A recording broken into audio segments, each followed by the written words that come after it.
Rama Rama, Hare Hare.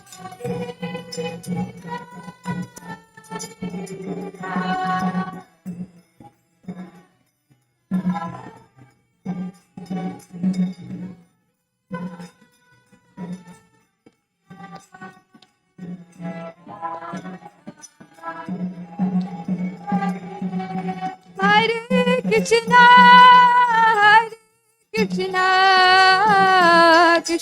Hare Krishna, Krishna Krishna, Hare Hare, Hare Rama, Rama Rama, Hare Hare. Viva!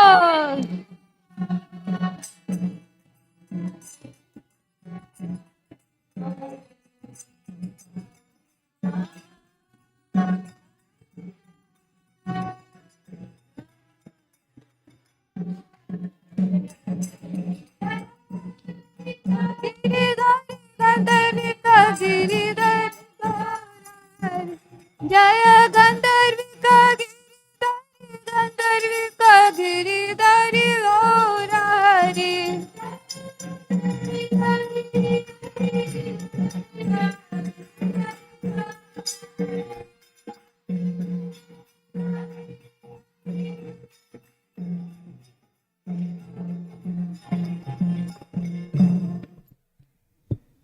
Srila Prabhupada ki.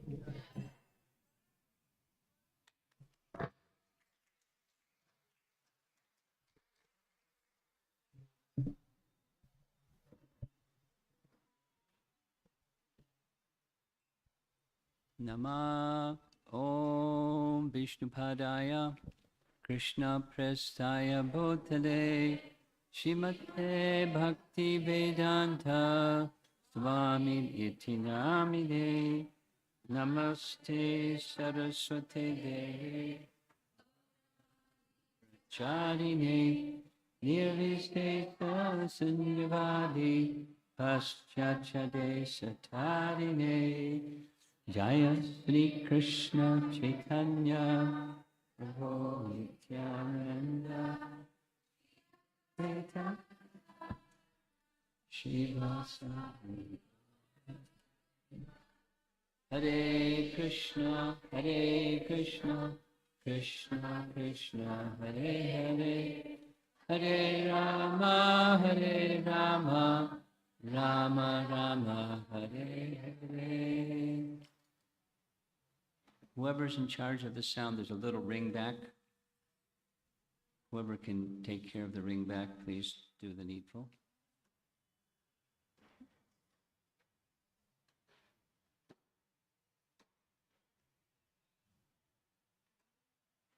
Oh, there's a noisy one in the front row. If she starts to do, again, you can do the needful. Well, it's nice to be back with all of you. And we'll be here for like a week. I don't stay anywhere for a week. I'm staying here for a whole week. But there's a special reason for it, and the special reason has everything to do with the topic. And the topic is Sundarakanda from Valmiki Ramayana. And it's a little introduction. It's not, we're going to narrate the entire Sundarakanda, but for your information, there's a plan to have the group of Chinese devotees. You know, Chinese people are workaholic people. They really work and work and work, but for 1 week, they have a national holiday. You know, you probably have national holidays here in India. We have some in America. Theirs is for a whole week. And it's to celebrate, you know, the rule of the Communist Chinese Party. That's their national holiday. You know, Mao Zedong, you know, took charge. the Communist Party took charge and national holiday. So for that 1 week, they don't work. And so what we do is we have a festival for that 1 week. And in the past, that festival would be held somewhere here in India, where we'd have some visits to India and different holy places. But because the conflict between China and India has been such that no visas going either direction, so we decided, let's go to a place where they don't have to have a visa. So Sri Lanka. They can enter Sri Lanka without a visa. And so we're going to Sri Lanka and discuss Sundarakanda. And following the Sundarakanda 1 week, there's going to be a 2-day, 2.5-day japa retreat for people that are continuing from China, and then some people that are continuing from other than China for our annual yatra. Is going to be Uttarakhanda, the end of Sundarakanda and the beginning of Uttarakhanda. And so it's going to be a nice big long 21 days in one location. That's like, I never do that, but I'm going to do that. And if you like Chinese, you can come with us for the first part. But, you know, English, Chinese, just as we just did downstairs by a Zoom call. And so this is the dry run, or this is like test pilot, or whatever you want to call it, where it's just the same topics that we'll be discussing for those number of days. We begin here. We're not going to complete it, but just a little background of the topic during this visit to Bangalore. But I think you're going to watch the screen more than look at me, because there's going to be action over here. Situate yourself so you can see the screen. So this is the introductory slide, introduction to Sundarakanda of Valmiki Ramayana. And this first slide, it shows, of course, Sita being spoken to by Hanuman under the Ashok tree. And this is description of the first. The screen is tilted. Can you fix it? Somebody that knows technology can move the screen so that it's not slanting down to the right. Somebody that knows how to make screens square. Oh, please. I think you can just move the screen, no? You can move the projector? Okay, adjust the projector. Somebody who's technology smart, do the needful, because everyone's enthusiastic to do something around here, I've noticed. Okay, so here we go. The objectives of what we're going to be doing here is two main things.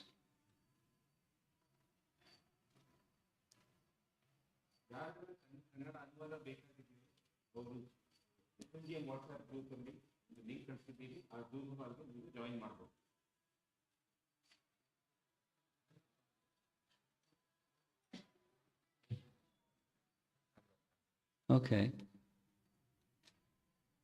I hear some other voice. What's that other voice from over there?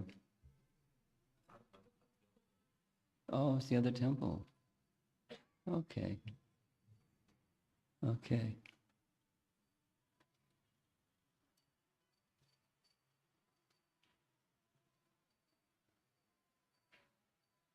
I guess you're just going to have to get used to the tilt in the screen, because you can either move the screen or move the projector, but we can't seem to do either one, so we'll just tilt a little bit to the right to compensate for the fact that it isn't square.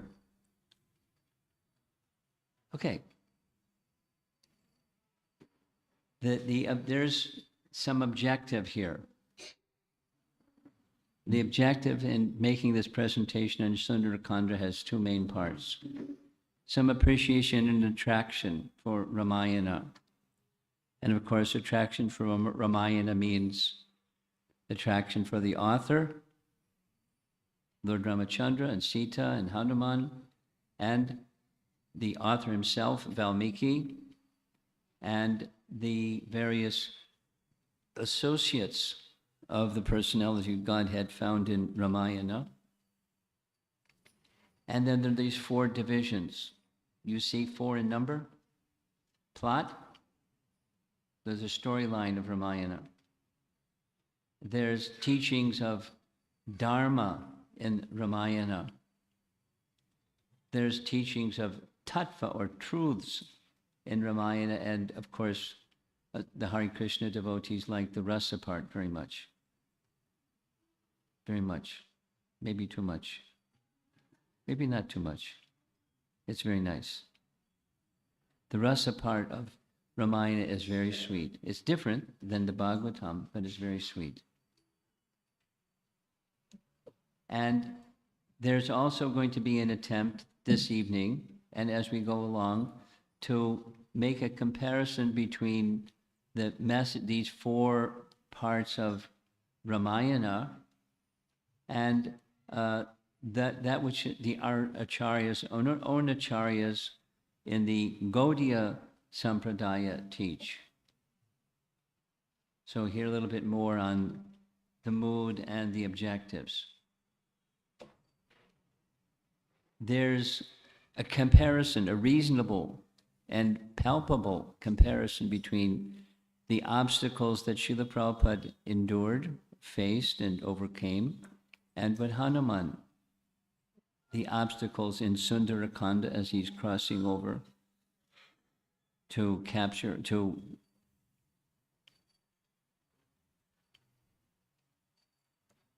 Are you all right? You okay? You sure you're okay? You look very animated and something's worrying you.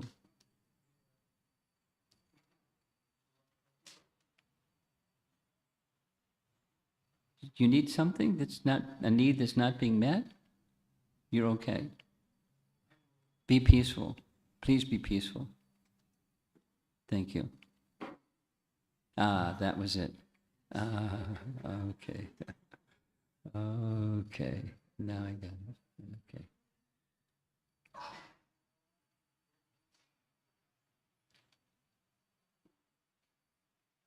There's parallels between the obstacles that Srila Prabhupada met and any one of us may also meet, and there's lessons to be learned and dharmic principles to be followed, and there's application in our contemporary lives with our Father Acharya and with ourselves. There's going to be an attempt to do all of that and apply this in our daily lives. So here's these 4 levels of understanding Ramayana. The storyline, and that's, everyone likes. It's a very wonderful story. Children can like this story easily, very attractive. Within it, there are teachings of principles of Dharma, naturally so, because of who Lord Ramachandra is and the life of Lord Ramachandra. There's lessons of Dharma within it. And philosophical truths within it. We'll see some of them just today. And lots and lots and lots of deeply relishable rasa. Now, our Gaudiya approach, let's say Rupa Goswami's approach, which is our Gaudiya approach. He gave what he received from from Lord Chaitanya, and we're followers of Rupa Goswami. Means we're followers of Lord Chaitanya. And there's great emphasis upon rasa in understanding tattva, and understanding life, and understanding spiritual reality. So, starting with the story plot. Now, there's not a lot. This is just this one slide. But it's really easy to be charmed by the complexity, certainly, of Ramayana, very similar to Mahabharata. You start over here, and the next thing is over there, and the next thing is over there, and very intriguing storyline. And you have to go back through it again to make sure you connect all the dots. And the storyline itself is charming and intriguing, and keeps you on the edge of your straw mat just to listen very carefully to the whole story of Ramayana, and hear it again, and hear it again, and hear it again. It's that kind of literature.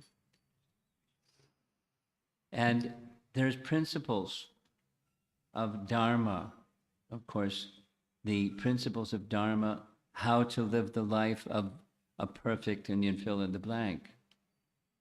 The Dharmic principle of how to be an ideal friend, an ideal husband, an ideal wife, an ideal this, an ideal that. And there's given that indication of the ideal to follow the path of the ideal. That is to say, in a culture of people, a society that grows with Ramayana, they have the guidelines, the principles of proper conduct in any situation of life. And it's a frame of reference and a very natural and important guideline in how to go forward. We're going to go through each of these a little bit further, but for now, this is suffice. Philosophical truths. Because the Ramayana itself, it's in the Itihasa section of the Vedas. So in the history section, it's giving us philosophical truths embedded within the story and within the principles of Dharma. So while we're going through the Ramayana, as a reader of Ramayana, one may be more aware or less aware, but it's there. And as one becomes familiar with and absorbed in Ramayana, then a very natural sense in the culture of people is understanding.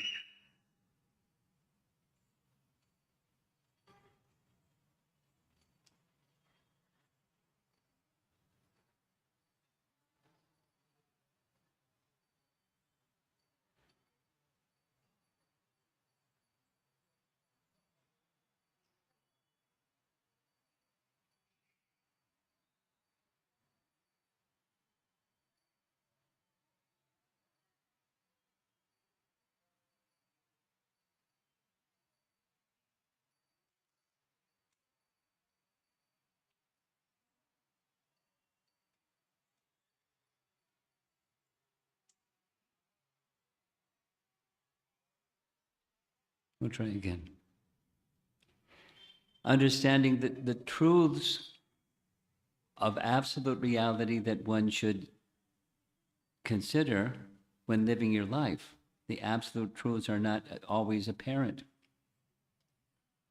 And how is this so? There's a very nice statement. This is from a commentary. When the Supreme Being, known throughout the Vedas, was born as the son of Dasarath, the Veda manifested itself through the mouth of the sage Valmiki, directly as the Ramayana. Therefore, O Devi, the Ramayana is the Veda itself without a doubt, sometimes called the Agastya Samhita. Now, the Agastya Samhita has a special place. It's not major part of the Vedas, but it's a part of the Vedas, as the Samhitas are parts of the Vedas. And it's specific to the glorification of Lord Ramachandra. And so this author is indicating the Valmiki Ramayana is Agastya Samhita. It's Vedic in a true sense of the Vedas. And how do these two, Ramayana and Srimad Bhagavatam, compare? Well, Srimad Bhagavatam, we're very familiar with. This is the essence of all scriptures. We have a number of scriptures that indicate all of this. starting with this very celebrated verse from Canto 1, Chapter 3 of Srimad Bhagavatam. This Bhagavad Purana is as brilliant as the sun. Swadhamo Pagate, Krishne Swadhamo Pagate. And it has arisen just after the departure of Lord Krishna to his own abode. It's a very nice metaphor. The sun sets and the moon rises. And the moon is but a reflection of the light of the sun. So as the moon is rising, the Srimad Bhagavatam is as brilliant as the sun. For persons who have lost their vision to the darkness of ignorance in this age of Kali, they shall get light from this Purana that says, brilliant as the sun. So it's in place of Krishna and Krishna's presence, the narration of Krishna's presence and activities and his associates and his expansions and so forth, that tattva is the absolute truth. And similarly, the tattvas of Ramayana. Now, this particularly, the tattvas of Ramayana are described very nicely by Sri Vaishnavas. Many of you will know that they revere Ramayana much like we revere Srimad Bhagavatam. And the Ramayana for them, it embodies the highest tattvas, confirmed by all of them. Lord Rama is the Supreme Lord. Hanuman and Lakshmana are representatives of the Guru Tattva. And it's necessary to understand Ram, to approach Ram through the representative of Ram. So the Acharya principle is necessary to establish the connection with Lord Ramachandra or the personality of Godhead. The Sheshatvam, very important element in Ramayana, is the mood of servitorship. It's not that foreign. We have our different language of saying the same thing, but from the Sri Vaishnavas, it's Sheshatvam. This principle of servitorship to the personality of Godhead is essential to understand him, just as we say in Bhagavad Gita, or Krishna says in Bhagavad Gita. It's through devotional service he's to be understood. I don't know if it's a good idea to sit there. Sit down, that's good. But sit up there, I don't know if that's so good. And along with service comes this submission. Submission, surrender, Sharanagati, very important teaching in Ramayana, very important teaching in Sri Vaishnavism, very important teaching in Gaudiya Vaishnavism, but this little section is just making a comparison between our Gaudiya teachings and Ramayana teachings, because they're the same. The language is slightly different, the emphasis is slightly different, the principles are the same. And Tadhyanam, the worship of the devotees, is found throughout our Gaudiya Vaishnavism. It's found in the teaching in Ramayana as the principle of Shatrughna and his mood of being the servant of the servant. So it's really easy to see, isn't it?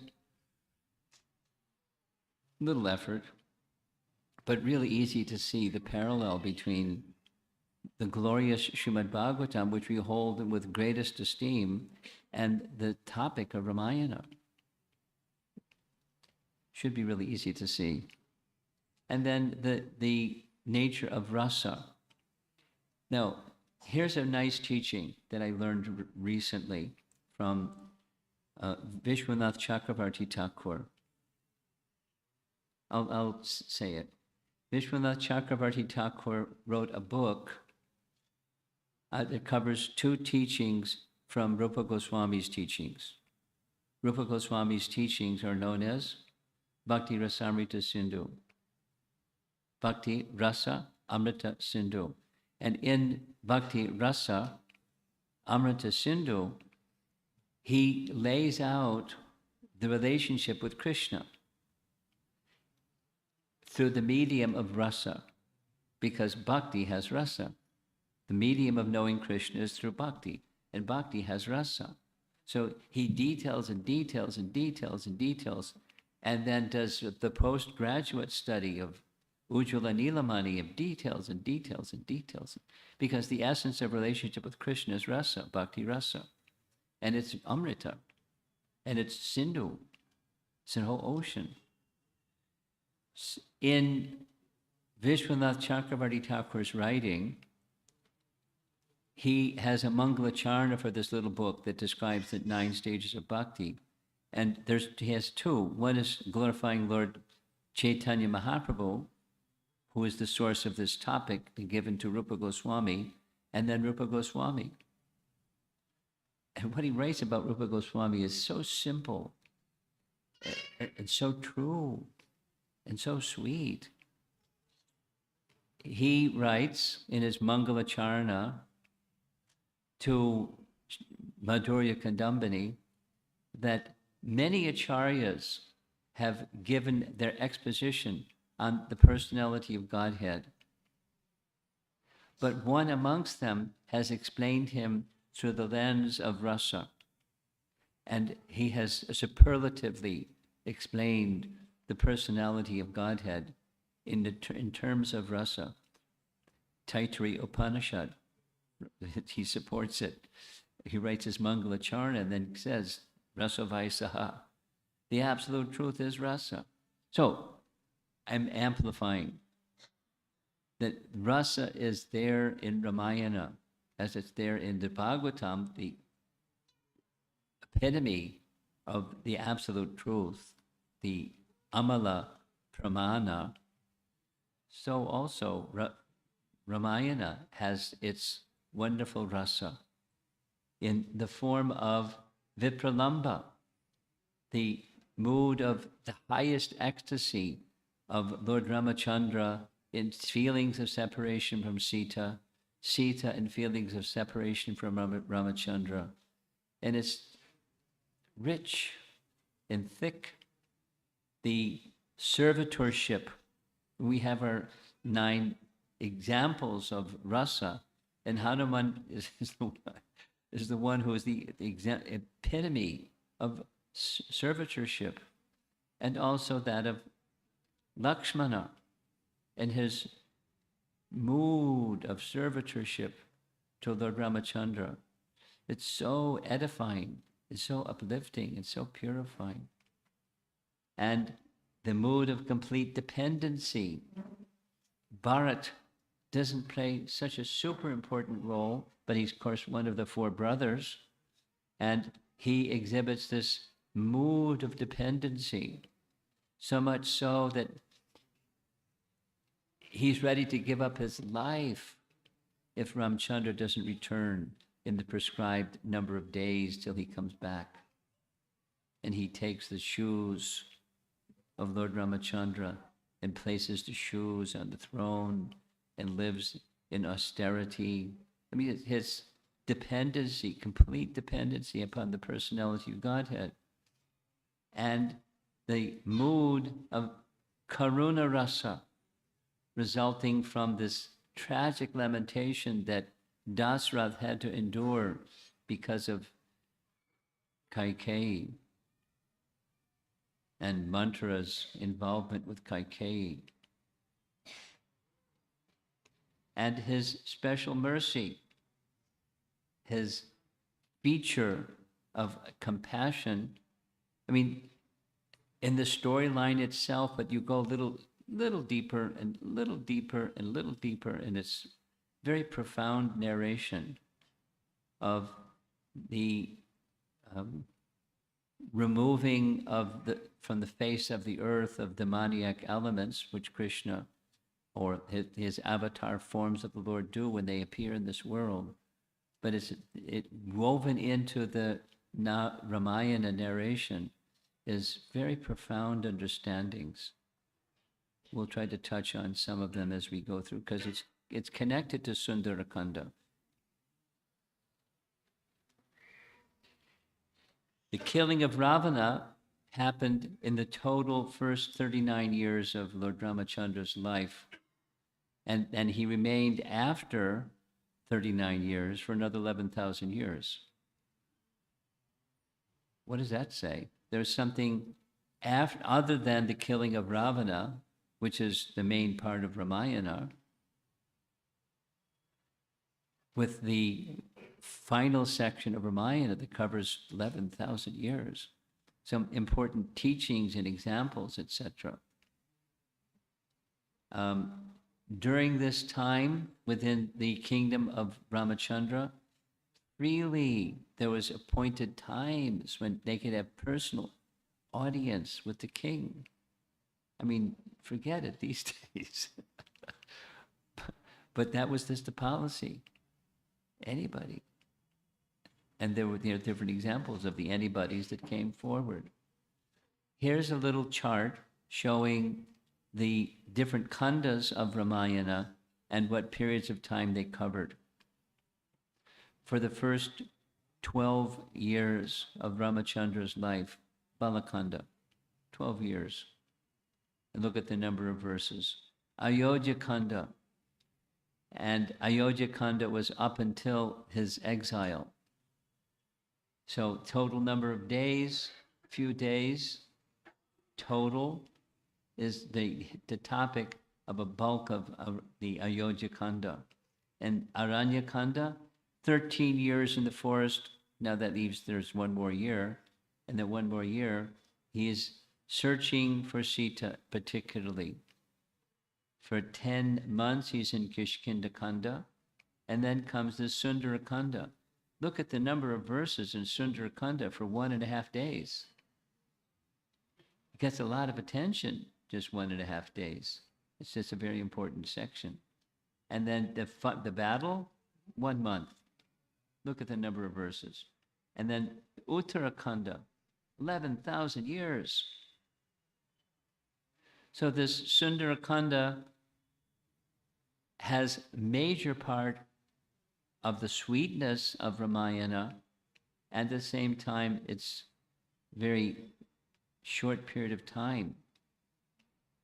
So in this Sundarakanda, about a day and a half, 68 chapters, 3,006 verses. How much importance Valmiki gave to this section, because that's what we're going to be discussing while we're together, but in the context of the whole Ramayana. So there's a Phala Stuti at the very beginning, before reciting Srimad Bhagavatam, there's the benefit that will come to one from hearing Ramayana, from hearing Sundarakanda of Ramayana. And many cases, the Phala Stuti looks like something material, like a fruit. But the fruit is much greater than something material. There is reciprocation from the personality of Godhead to the hearer and to the reciter of Ramayana or the Bhagavatam.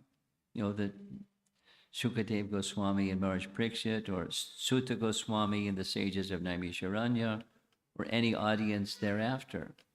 There's a Phala Stuti, the benefit that goes to one who's narrating and hearing, the Shravanam Kirtanam participants.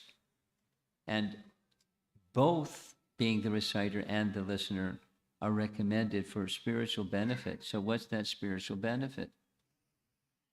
The name Ramachandra, or the Acharya, or meaning the representative, hearing again and again about Hanuman, hearing again and again about the qualities and characteristics of Lakshmana, both of whom are representing Guru Tattva, or manifestations of Guru Tattva, the giver of Ram, the giver of love of Ram, the example of their service unto Ram so that they can fully understand Ram and they can tell you all about him because of their intimate connection with him.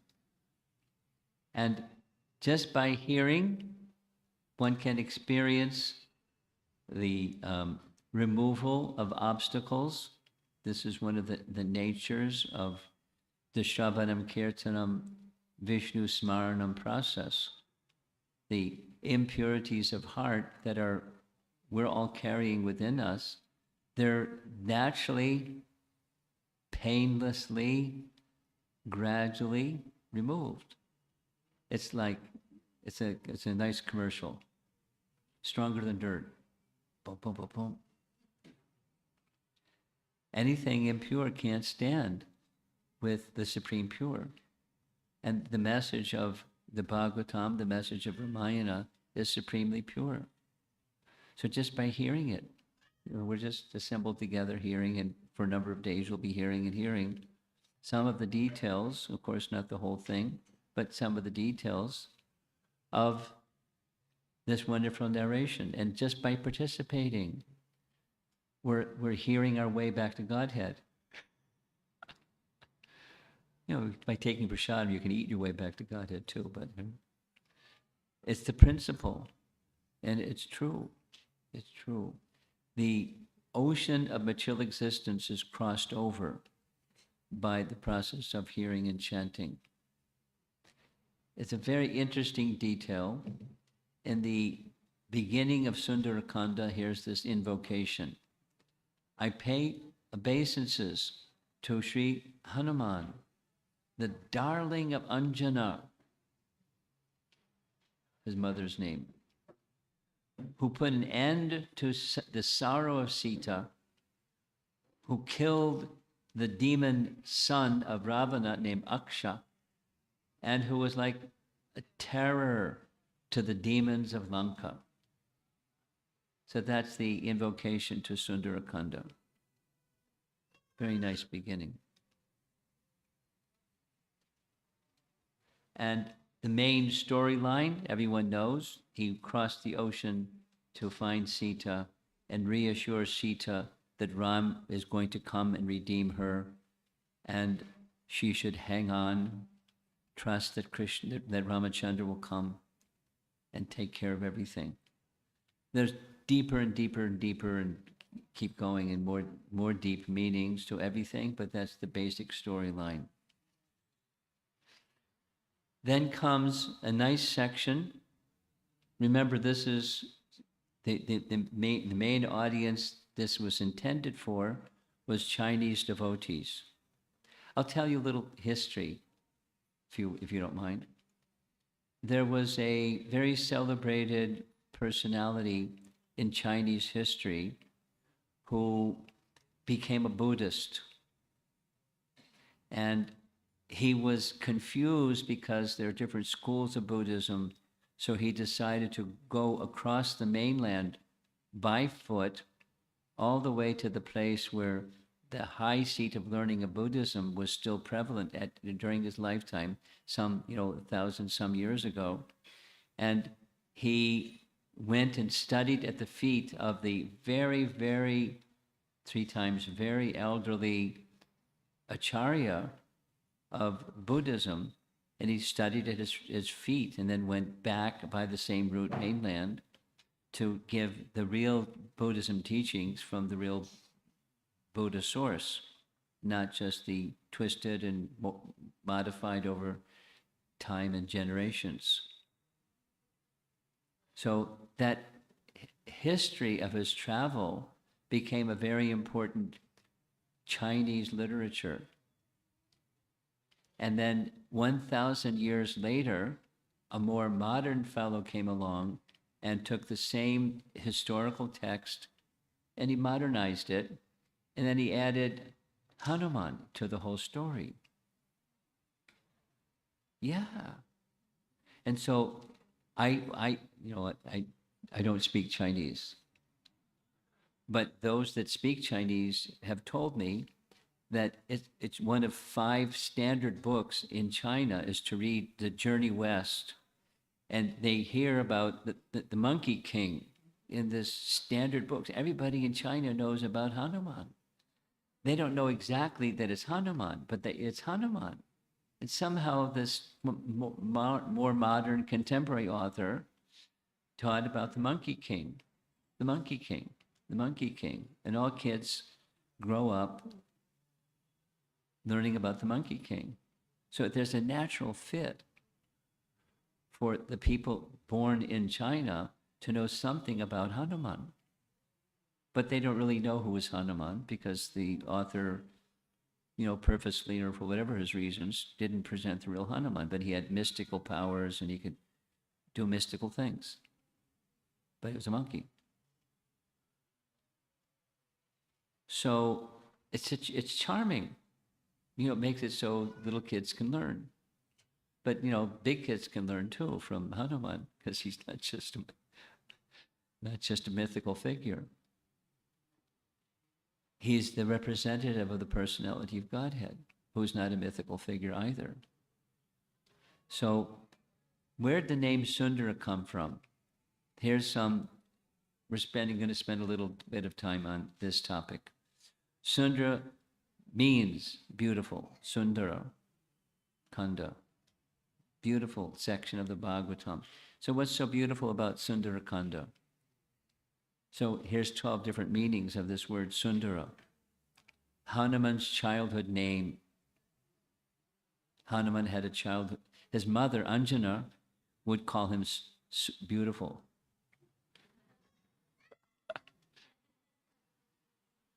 Oh, Sundara. And there's a definition of what Sundara means. Sundara, in a Sanskrit sense, means retrieving something that's lost, something that you value.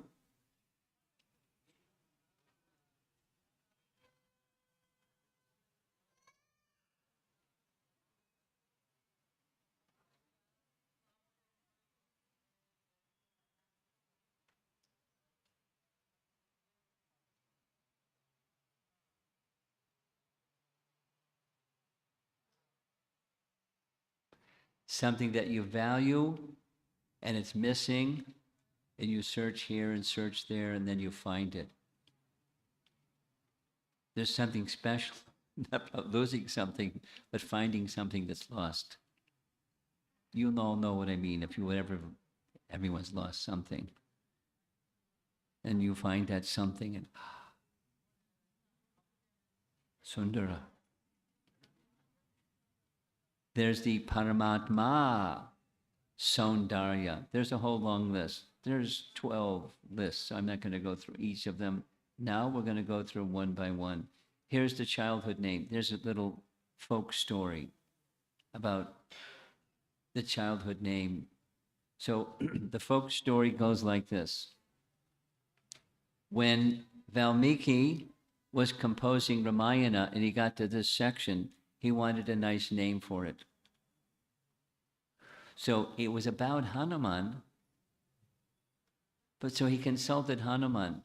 Is it okay to name this section after you? No. No, he's like Gopal Bhatta. He didn't want his name mentioned. Gopal Bhatta Goswami didn't want his name mentioned and he was writing. So no Anjana Sutta, no Hanuman. So Valmiki came up with the name Sundara. So he said, okay, Sundara. So he said, okay. And then he went back and he went to visit his mother, and his mother called him by name. Oh, Sundara, you've come. How nice. Wait a minute, where'd this Sundara come from? Oh, I called you from childhood. So he went back to Valmiki and said to Valmiki, you can't use that word. You can't use that word. He says, too late. I've already started. And once you've started as a writer, you can't, it's just like worshiping the deity. You can't stop and go back again. That's it. So it's Sundarakanda. It's about Hanuman. It's about the childhood name of Hanuman, Sundara. We have 12. This is the one of 12. So in the Sanskrit phrase Sundara, it literally means beauty. Here's retrieving a lost thing. That's a dictionary definition of Sundara. Here's the Sanskrit. When you've lost something, just like Sita had been taken from Ramachandra and then found again.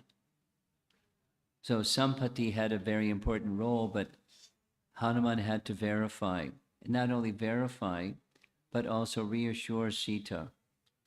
So Sita was lost to Ram, and what was lost to Ram then became the object that everyone was searching for, because she's so dear to Ram, and Ram is so dear to them. Then Hanuman was the principal one. Hanuman was given Ram's ring to show Sita, to verify. In case she sees you're a monkey, she's not going to believe you're representing me, so here's my ring. And she'll recognize the ring. So she's found, there's Hanuman up in the tree, see? And there's the Rakshasis around guarding her. So Sita had been lost. And Hanuman found her. And therefore, Sundarakanda, retrieving something lost. Paramatma Saundarya, the beauty of the personality of Godhead situated in the heart. And that's nice. But why is he situated in the heart? Because he has affection. He doesn't have to do anything, but he has affection. Supposing a parent has a child that goes away somewhere. The child may go away somewhere and forget the parent, but the parents, these loving parents, don't forget their child. They're meditating on where is he, how is he, and if they could hide themselves in his heart, they would, and guide that child back to their place of happiness, their natural home, their natural setting. And that's what Paramatma does. The text on the screen, Paramatma Saundarya, is about the Supreme Lord missing us far more than we are missing him. And therefore he tries different means to send us messages, reminders, even though we may be ignoring him. So it's a nice painting. This is a BBT painting. This is the two birds in a tree. One is enjoying the fruits and the other is the witness of the one enjoying the fruits in the tree. And so that second bird is just the witness, but also sending little text messages or other signals saying, hello, hello, pay attention to, I am your source of origin, I am your place of real happiness, not those fruits on the tree. And we're too busy trying to enjoy the fruits on the tree. I mean, in different degrees, of course. But Paramatma is so kind. The Saundarya, the beauty of the lost soul being not forgotten by the personality of Godhead. If we may find happiness discovering something that's been lost, I mean, just in the course of coming to get to Bengaluru, two things happened that were Sundara.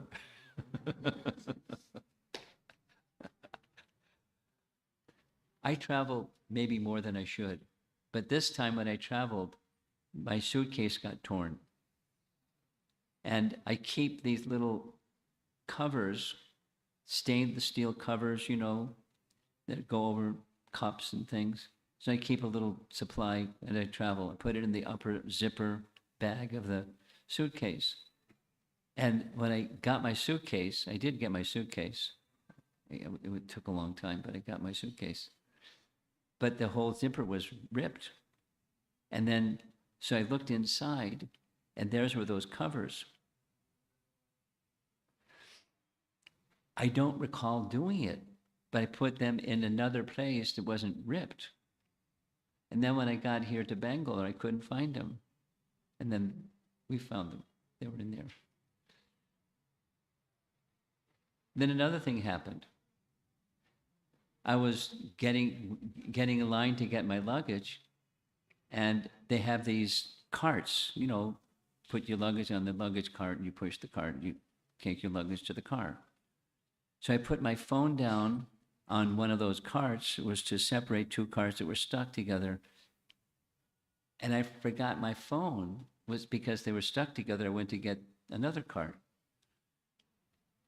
And I'm sitting there waiting for my luggage. I said, where's my phone? Oh, I lost it. I left it in my other cart that wouldn't separate. Went back and it was still there. Sundara.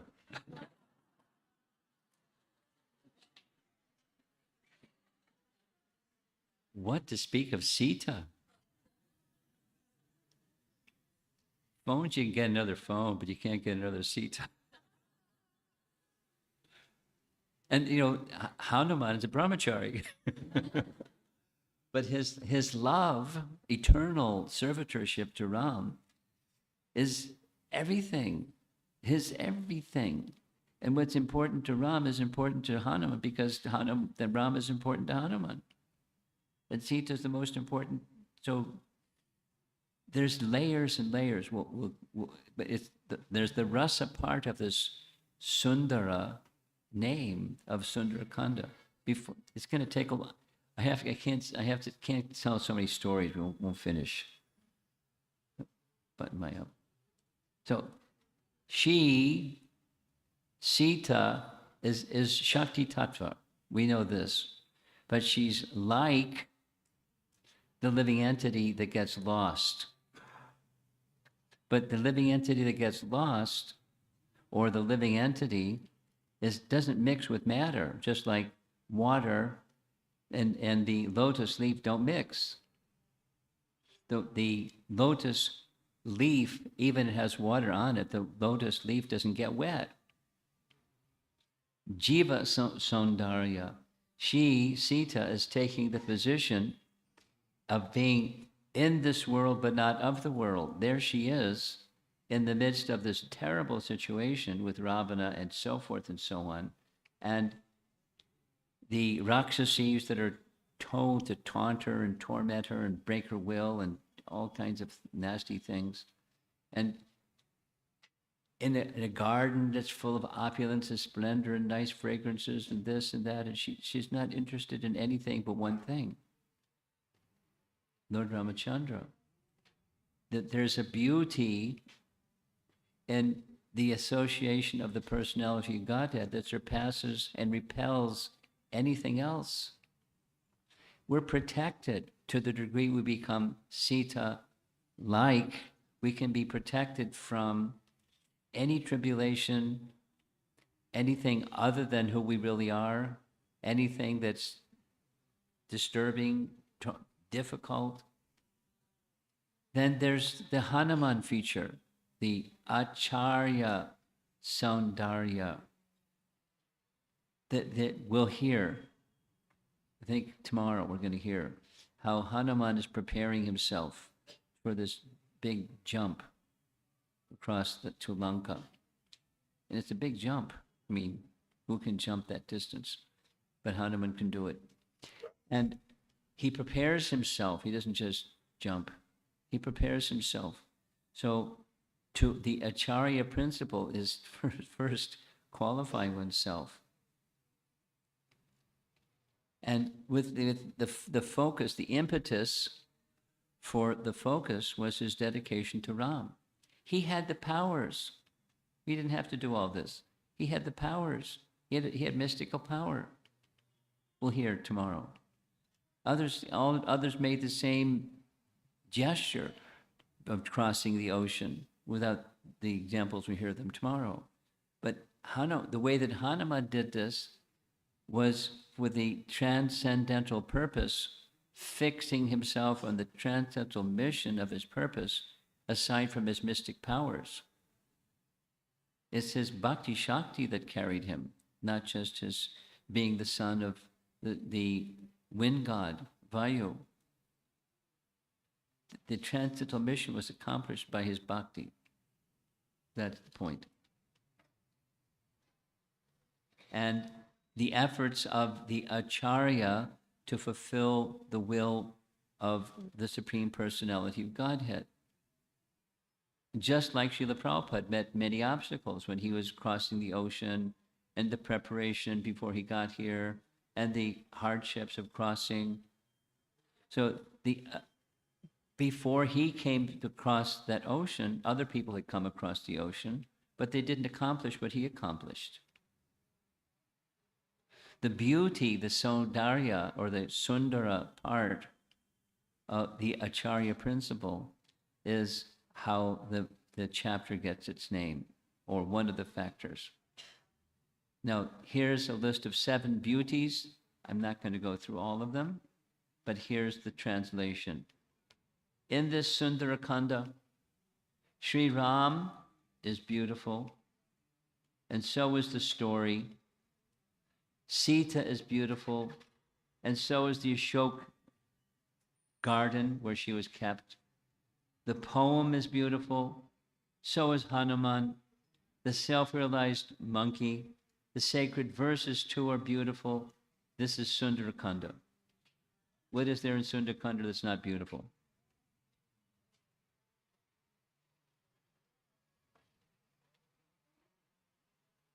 We have 5 more to go, actually 6 more to go. Not just the beautiful features of the beauty of Ram, but his quality and his character. Here's Guhaka, honoring Lord Ramachandra.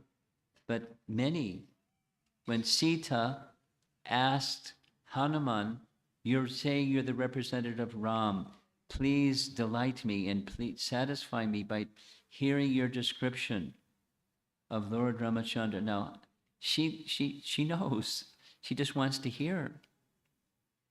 And 95 verses. And how long has Hanuman known compared to how long Sita knows? But his capacity for knowing is superlative. And it's easy for him to glorify Ramachandra. 95 verses without repeating. And she's so pleased. This is a nice painting where Ram is meeting sages in the forest. You see in the background, there's Lakshman and Sita. Ramchandra's beauty is such that even the sages, who had completely controlled their senses for thousands of years, overcoming material desires, are immediately drawn and attracted to Sri Ramachandra. We have lost our senses for thousands of years, but when we look at you, all sorts of amorous feelings are awakening in our heart.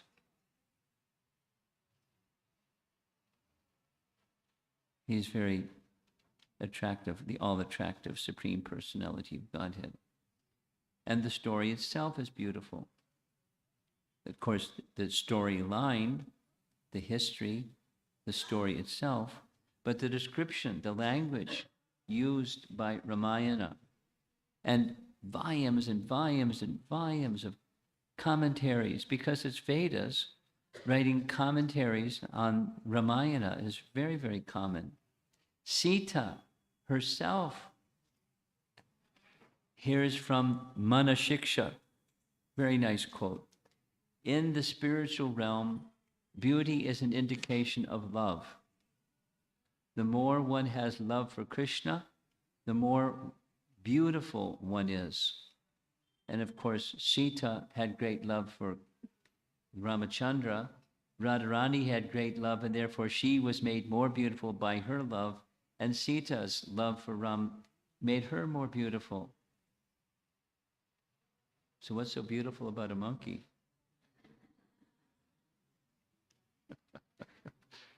Monkeys are not, and beauty aren't associated together. But Hanuman's selfless service is highly beautiful. Hanuman is considered as Sundara due to his determination to go to Lanka despite all difficulties, many obstacles, which we're going to hear about tomorrow evening. Humility, focus, diligence, and how he dealt with each of the obstacles uniquely, appropriately, fearlessly, respectfully. Highly intelligent, beautiful Hanuman. Now, we each of us, without exception, Each of us has a conditioned nature. Generally speaking, we're a little bit above monkeys, generally speaking. And Hanuman, on contrasting to a regular monkey, he shows how not to be a slave of that conditioned nature, instead overcoming the conditioned nature by the dedication to the service, humble, intelligent, guided by Shastra behavior that helps us overcome these lower tendencies and achieve a higher tendency. It's a very nice painting. There's Hanuman zooming off from the southern shore of India. And the type of body that one has is not an asset or detriment. It's not an obstacle or anything. That the feature of devotion, an important lesson, a very important lesson of that Hanuman himself represents is, doesn't matter the background that you've come from. If it was dependent upon the background that I've come from, I wouldn't be here. But it's not dependent.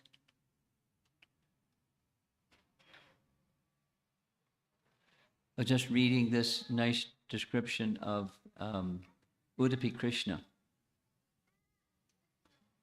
How many here have been to Udupi? Oh, many. So you know that Udupi Krishna is facing in the wrong direction, or not the wrong direction. He's not facing in the standard direction. He's facing the opposite, the standard direction. And then there's a little window by the side of where his altar is.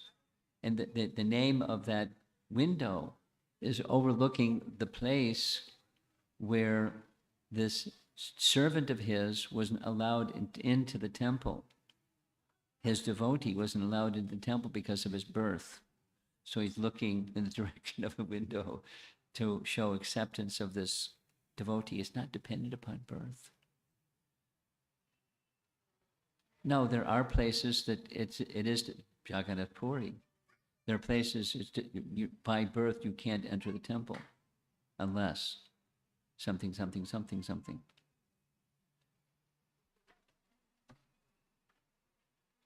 Hanuman showing otherwise. Ahaitakiya pratiyata. Here's a very nice verse. I'm going to read the whole thing, but it says the same thing.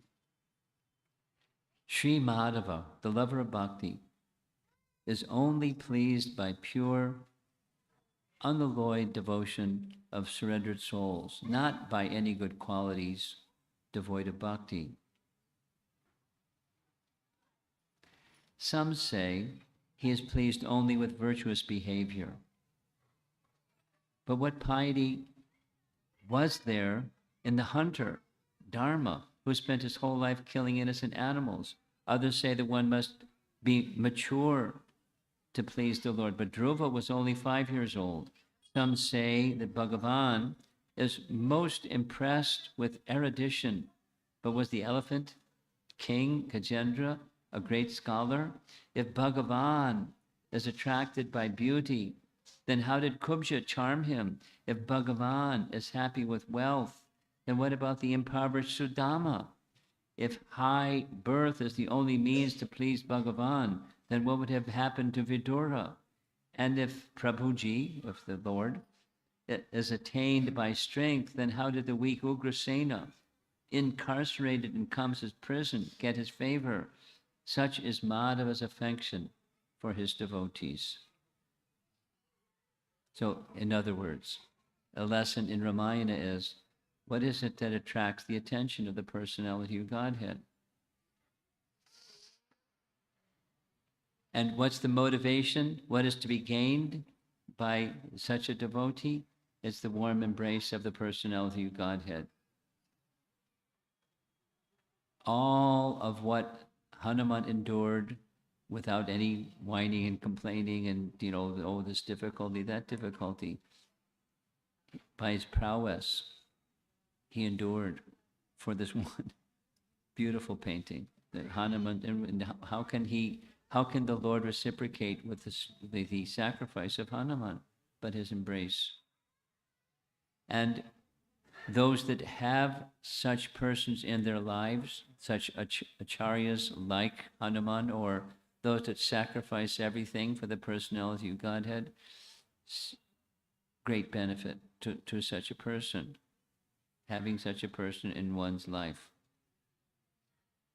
Just as the Bhagavatam describes. Hanuman's speech reflects his heart. There's many nice things said about Hanuman's speech. When he first spoke to Lord Ramachandra, meeting Ram and Lakshman, his speech was so immaculate. Ram didn't even speak to Hanuman, saying, "Wow, where'd you go to school?" He said to Lakshman, his speech is impeccable.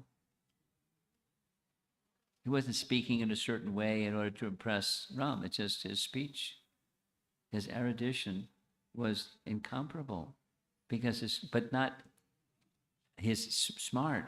It was just the quality of his speech. And each person he encountered, Shurasa, Mankini, and so forth,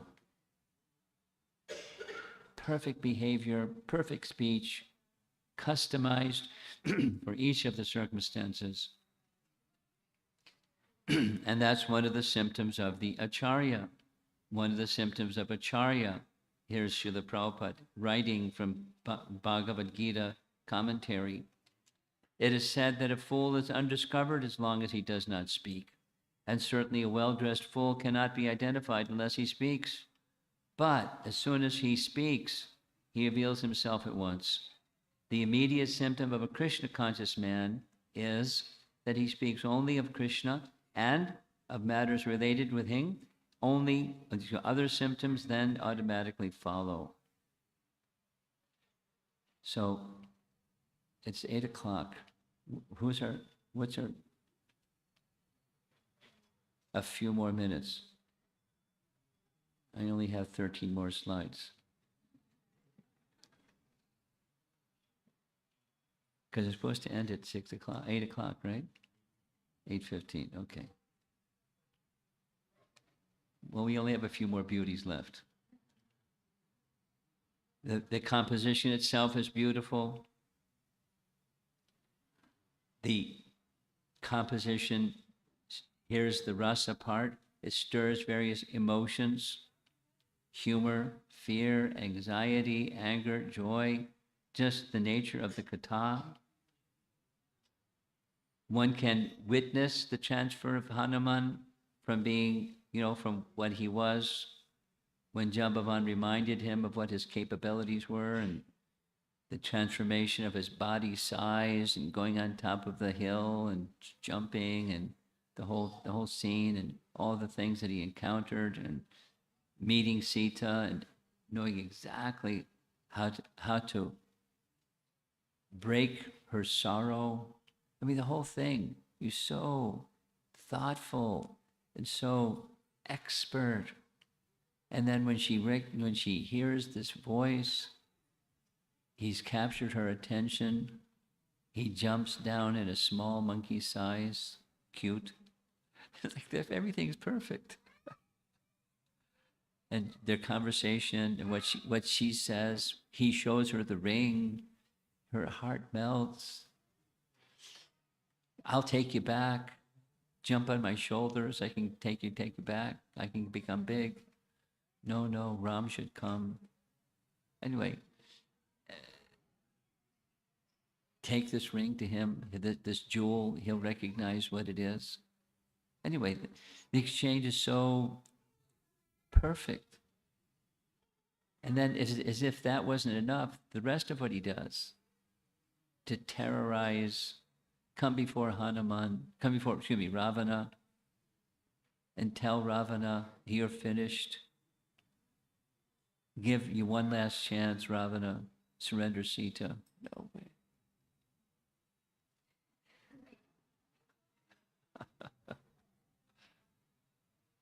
burns Lanka, and turns back to Ram and embraced by Ram. What a hero. What a hero. What a story. And details and conflicts and difficulties, no problem.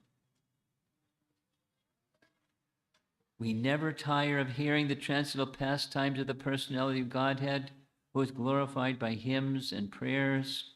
Those who have developed a taste for transcendental relationships with him relish hearing his pastimes every moment. That's Bhagavatam. And similarly in Ramayana. The Ramayana in its original form is 1 billion verses, shrunk down to 24,000, and even that's really big. Every word, every syllable, everything, compact, nectar. Some acharyas have described that Sundarakanda was narrated by Valmiki as beautifully as a female lover teaching her male lover poetry.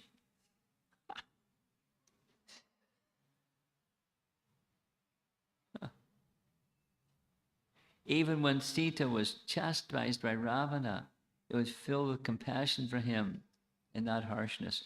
I mean, how do you chastise sweetly? I know how to chastise the other way. It's not so sweet.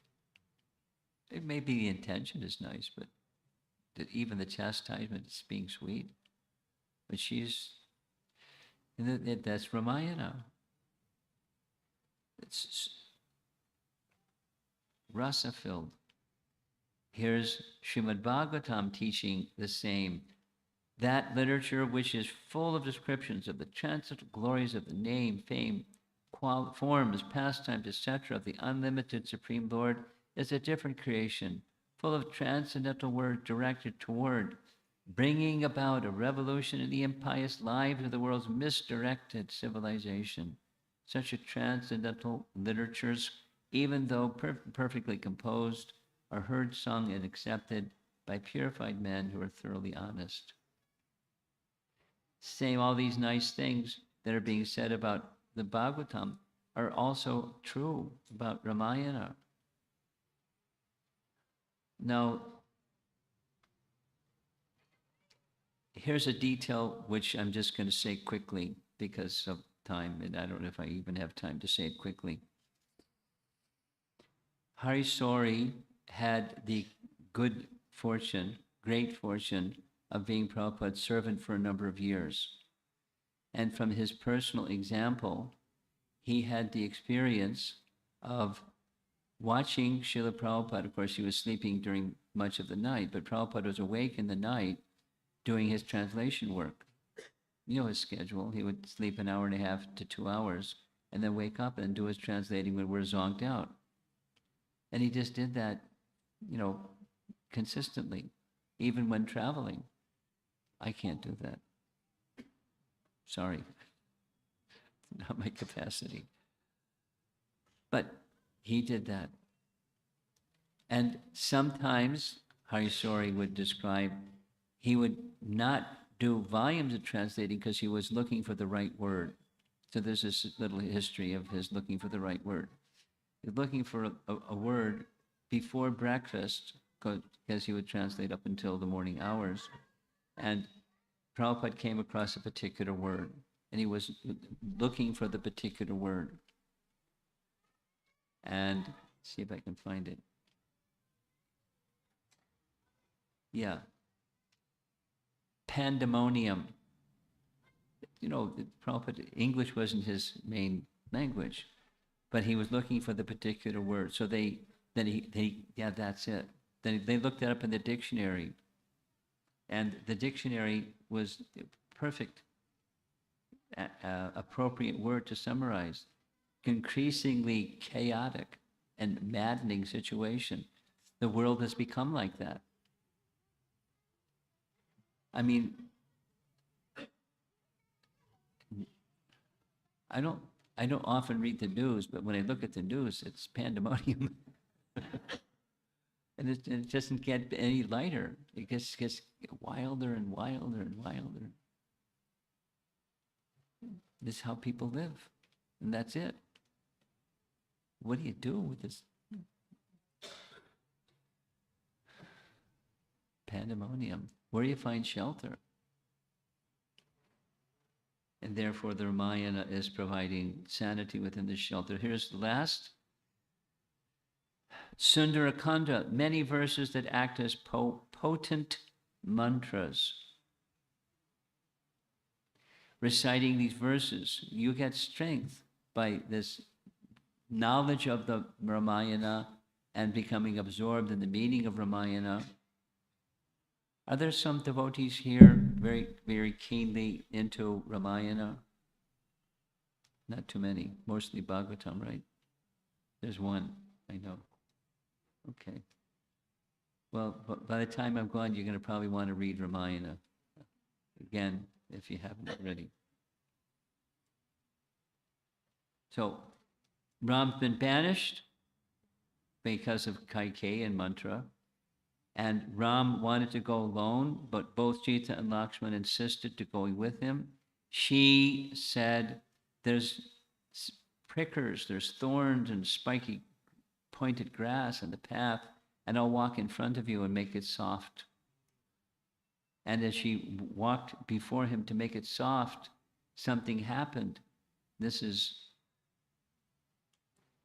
Ravana coming in disguise to take some food from Sita, and then he kidnaps Sita. Now the little description, and we're done.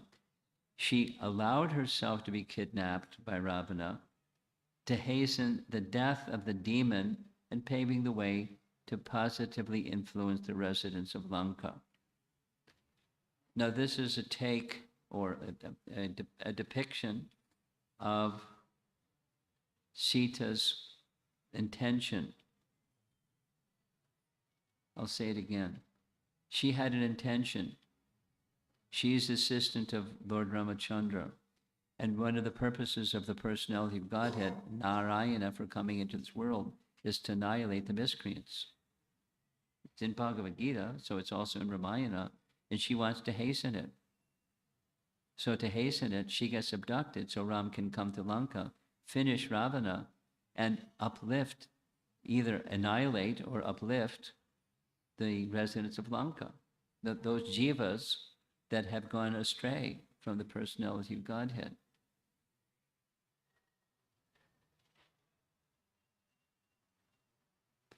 So after, this is the end, after Sita was abducted and Ram killed Vali, because the two Sugriva and Ram made a friendship, I'll eliminate your brother and get your wife back. You assist me in getting Sita back. So they shook hands, they made a deal. So now Sugriva is taking up his part, looking for Sita, sending his Vanaras in all directions. Hanuman, of course, going in the southerly direction, led by Angada, his son. They come in contact with Sampati. Sampati knows where she is. And crossing the ocean, Hanuman, the son of the wind god, inspired by Jambavan, crosses the ocean because he became really big and powerful and powerful and powerful.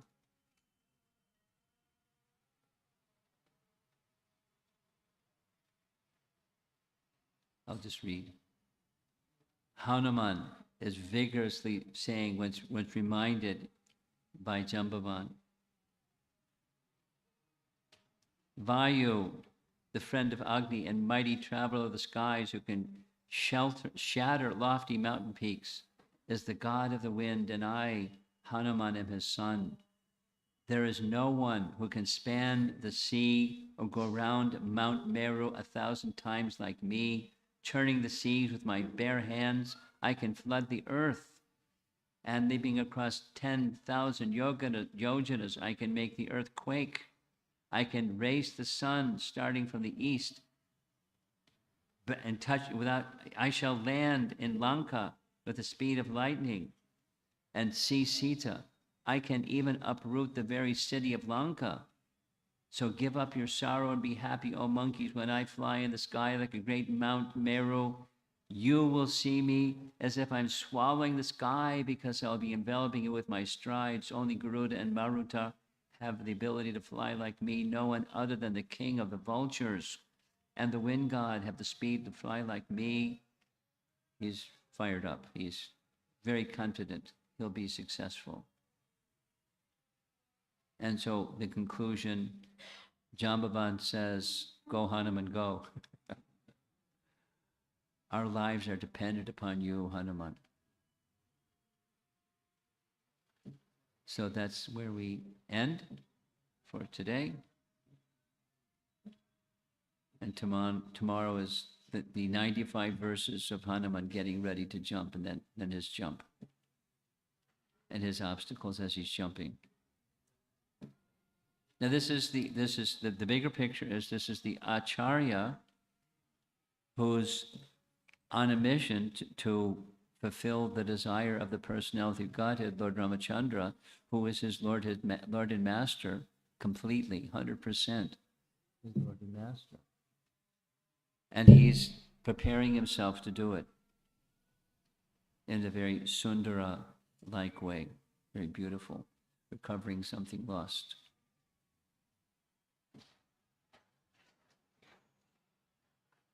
Let's see if there's some discussion. You've all been very peaceful, except for the couple of children outbursts. Yes, in the back. Someone raised their hand.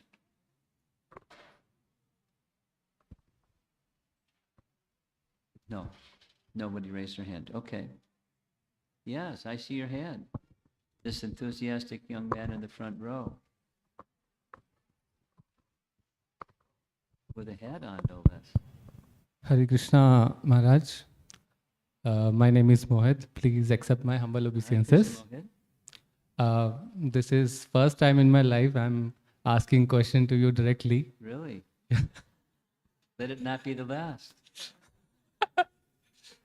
Actually, I'm feeling very excited. Okay, go ahead. So, I'm ready. So, one time you replied me on email about some instruction you have given to improve chanting. So that in one slide is stuck in my mind that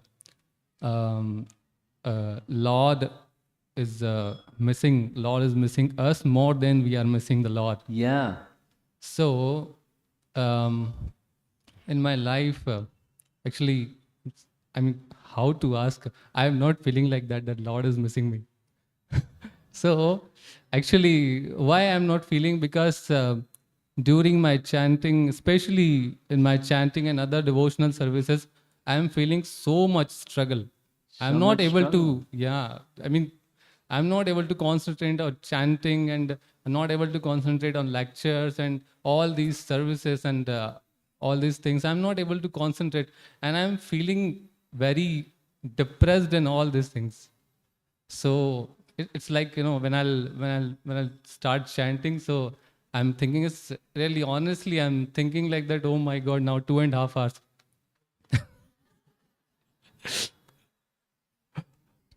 2.5 hours I need to do chanting. I got the picture. Now, Yeah. what's the punchline? So why, we are not, actually I have, so my mentors told me so many times some instruction they told me, but after applying these kind of, all the instruction, I'm not able to concentrate. And What's the punchline? yeah, so why we are not feeling like that Lord is missing us, and why we are not feeling that love? Because chanting is not like that. Because in one lecture, Prabhupada's lecture, I heard that 99% of spiritual advancement depend upon chanting. So why I'm not feeling like that? Why my chanting is so worst and worst and worst?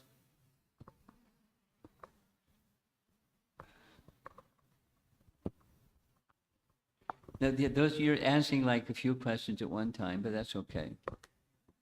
Let's separate out some of those questions and just go back to the main question, which is, he's wanting us more than we are wanting him. Why is that? Yes, Maharaj. Then another is, how can I feel that he's wanting us Yes. when I'm not? Yes, Maharaj. So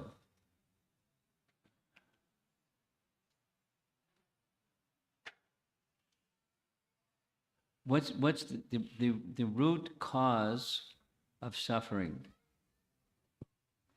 Simple.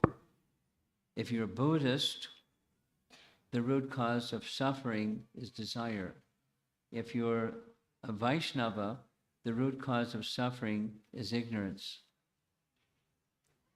When you turn your back to light, you see what? You see shadow. You don't see light, you see the absence of light when you turn your back. The light is back there, and I'm seeing the shadow that's being cast by the light. But I don't see the light, I see just the shadow. So your question is, why am I seeing shadow? Because you're turned away from the light.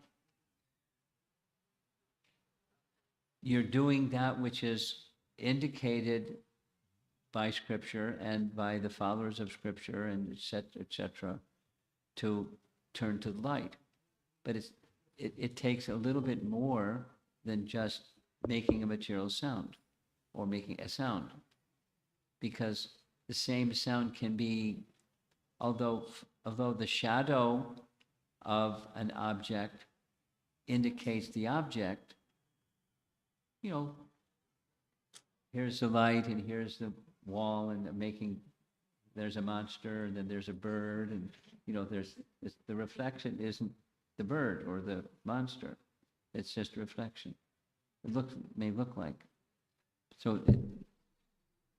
the essence of chanting is to help you get to the place where you're attentive to the sound, which is not different than the person. That's the light, not the darkness.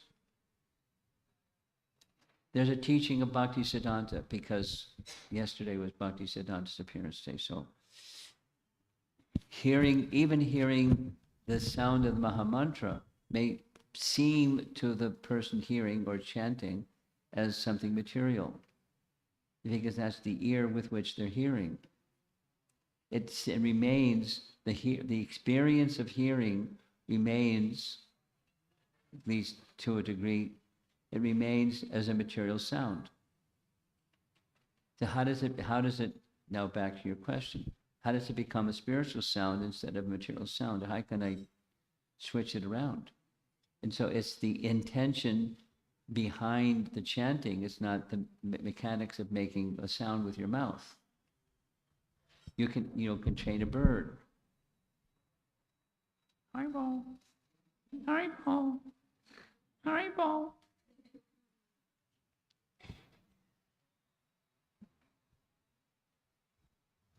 So it's more than making a sound.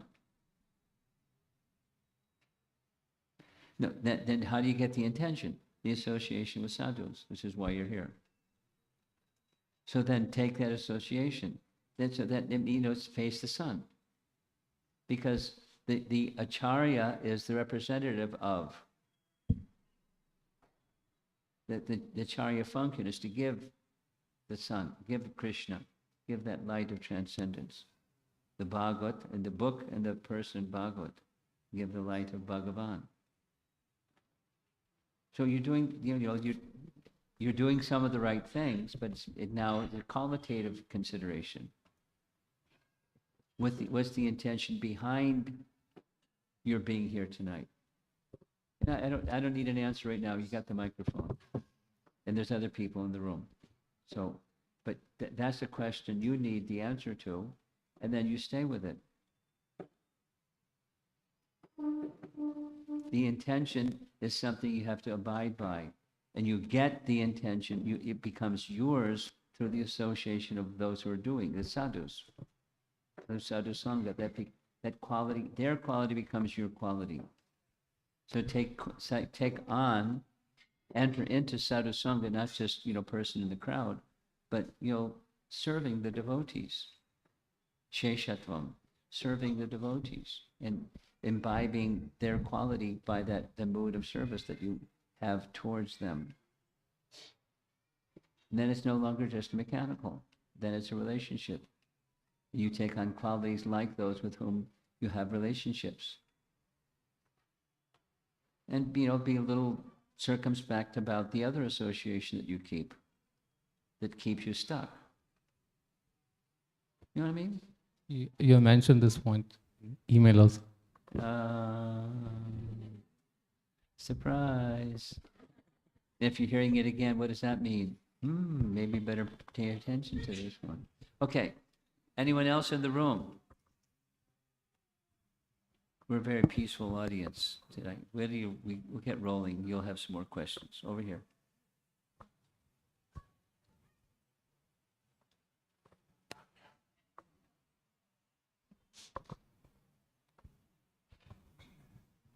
Hare Krishna Maharaj, please accept my humble obeisances. Maharaj, you mentioned Sundar is when we get something which we have lost. And I personally also feel that, like, when I see you face to face, I've gained so many things which I lose actually when I'm away from you. So, like, so many realizations come back. So it's very difficult to imagine a life, like a spiritual life without a spiritual master, like how to maintain those realizations when we are away from the spiritual master. See this little box here? This is a hearing aid.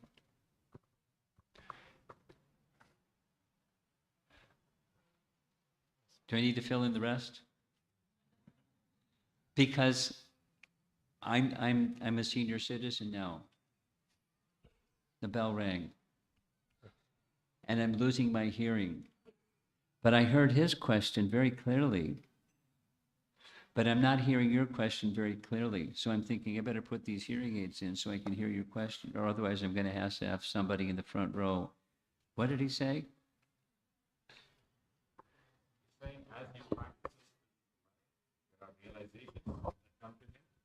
How to sustain those realizations? Krishna consciousness.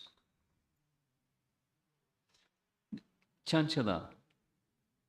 So the realization happens not just in the mind, that may be the place where it registers, like, the screen. But then there's a seat of consciousness that's observing the screen, right? Conscious, like there's a screen. So it's just a screen, just images on a screen. But the seat of consciousness is the perceiving. So by Krishna consciousness, it stays. And the absence of Krishna consciousness is the mind. Realizations may come from the seat of consciousness to the mind and then disappear because we're distracted.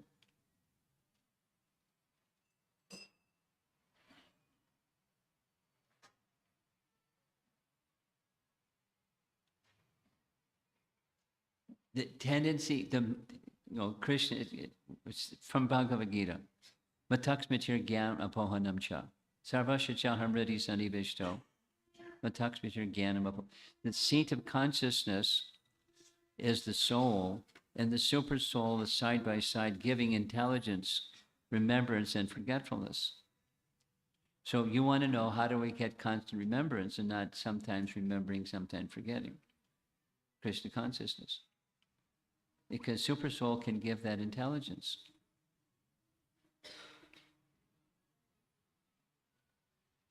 And until then, you got to have intermittent. So consider yourself fortunate that at least intermittently you're getting some light. And he's a good person for you to hang out with. And he's intermittent. More than just feeling grumpy. You want to add to that? Very easy to? Front of the spiritual master, but as soon as the spiritual master goes away, those realizations fade. So, Okay. So, come along with traveling with me.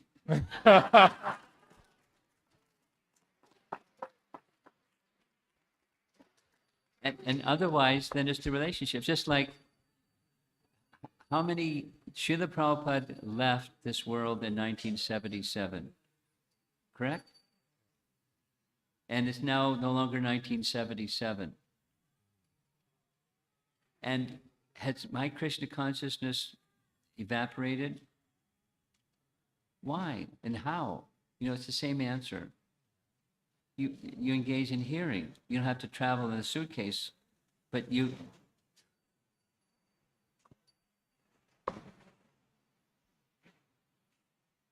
hear.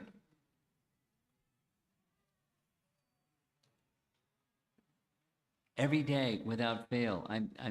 I have this little box to travel with. And it comes with me, and I hear Srila Prabhupada. I heard Srila Prabhupada this morning, and for at least an hour. And every day I'm hearing, then et cetera, without. Srinvatasva Katra Krishna Punya Shravana Kirtana Vidyantak Soya Badrani Vitonoti Saritsatam.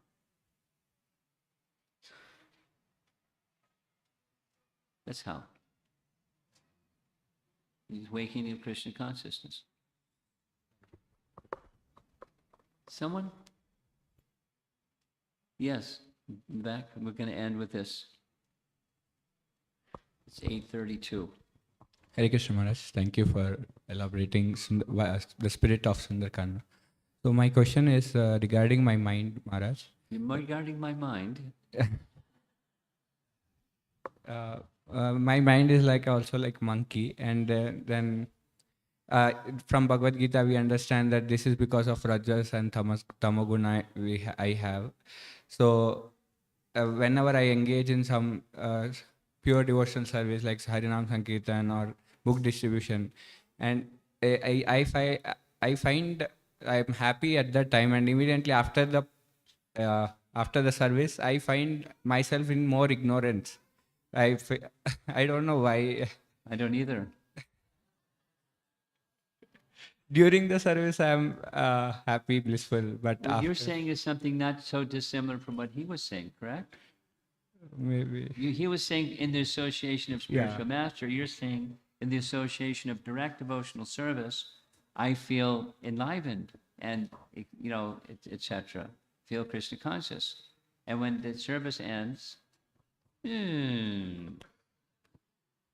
Yes, Maharaj. that's what you're saying. So how to make it always? That's your question. Krishna consciousness.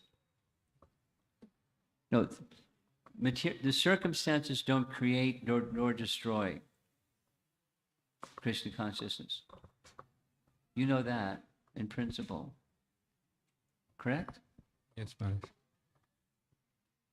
So you'll find the ways and means that you can always smartavya satatam vishnu or vishmartavya najatachit, the verse. Always remember, never forget.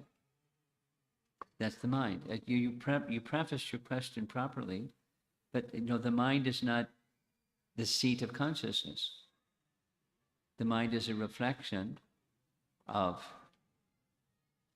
So make your seat of consciousness where Krishna sits. And then it's not dependent upon the activity or circumstance. Yes, Maharaj. Thank you. You can. Another way of saying the same thing. It's abhas. It's a shadow of the real thing. So now you should be searching for the real thing, not just a shadow of the real thing. It's not just in your mind. I feel this moment and that the next moment. It's the seat of consciousness. Let your consciousness become purified, and then it endures. It shines continuously. That's spiritual vision, or spiritual awakening, or spiritual consciousness, or Krishna consciousness.